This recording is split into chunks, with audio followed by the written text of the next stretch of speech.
UTech.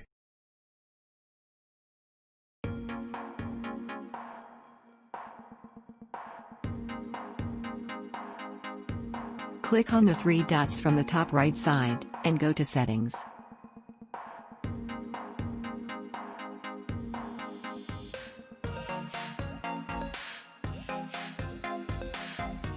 Go to Site Permissions, then click on Notifications.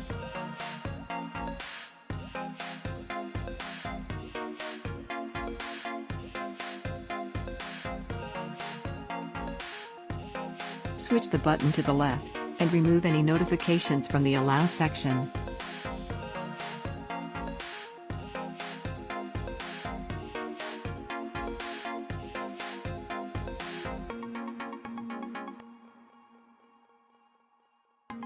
Thanks for watching. Subscribe and check other videos.